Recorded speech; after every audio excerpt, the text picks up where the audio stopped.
રાજ્યમાં ટેકાના ભાવે મગફળીની ખરીદી માટે રજીસ્ટ્રેશન પ્રક્રિયા પૂર્ણ થઈ ગઈ છે। સરકારે હજુ સુધી કેટલો જથ્થો ખરીદશે તે અંગે કોઈ સ્પષ્ટતા કરી નથી। પરિણામે ખેડૂતોમાં ઊંડી મૂંઝવણ ફેલાય છે। ગઈ સાલના મુકાબલે આ વર્ષે મગફળીનો ઉપજ પણ વધુ છે અને રજીસ્ટ્રેશન ડબલ થયું છે।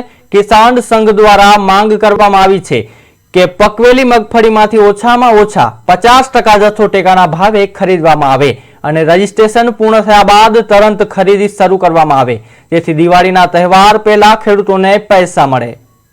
આંકડો ક્યાંથી આવ્યો તો ખબર નથી, પરંતુ રજીસ્ટ્રેશન ઝડપથી થઈ ગયું હતું। રજીસ્ટ્રેશનની પ્રક્રિયા પૂરી થઈ ગઈ છે। ઝડપથી ખરીદીની પ્રક્રિયા શરૂ કરવી જોઈએ।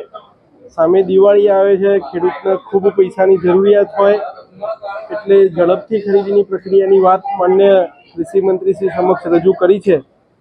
ગત વર્ષે જે જથ્થો હતો એટલો જથ્થો લેવો જોઈએ એવી માગણી નીચેથી ખેડૂતોની આવી છે।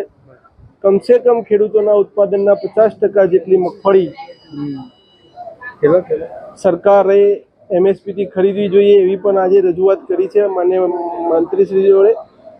મંત્રીશ્રીએ પણ ભારત સરકારને વિનંતી કરી છે કે ભાઈ મગફળી એ ગુજરાતનો મુખ્ય પાક છે અને એની અંદર ખરીદીની અંદર વધારો કરવો જોઈએ એવી તૈયારદારને એમને આપી છે, પરંતુ ક્યાંકના ક્યાંક તંત્ર હજુ જાગૃત હોય એવું દેખાતું નથી।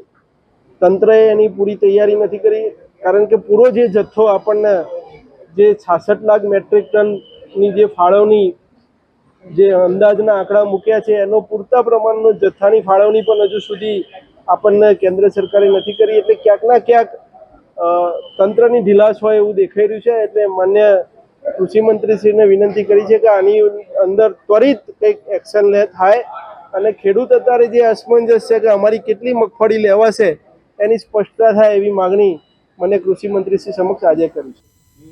રાજ્ય સરકાર અને અમદાવાદ મ્યુનિસિપલ કોર્પોરેશનના સહયોગથી આ વર્ષે આગામી 5મી ડિસેમ્બરથી 16 જાન્યુઆરી 2026 સુધી અમદાવાદ શોપિંગ ફેસ્ટિવલ યોજાશે।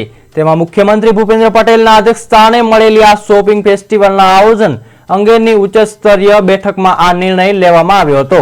વડાપ્રધાન નરેન્દ્રભાઈ મોદીએ ભારત દેશના નવયુવાનોની મહેનત અને દીકરા દીકરીઓના પરિશ્રમના પરસેવાથી બનેલી સ્વદેશી વસ્તુઓના વધુને વધુ ઉપયોગ ના કરેલા આહવાનને સાકાર કરવા અમદાવાદ શોપિંગ ફેસ્ટિવલમાં આ વર્ષે સ્વદેશી પ્રોડક્ટ્સને ગ્લોબલ અપીલ સાથે પ્રમોટ કરવામાં આવશે।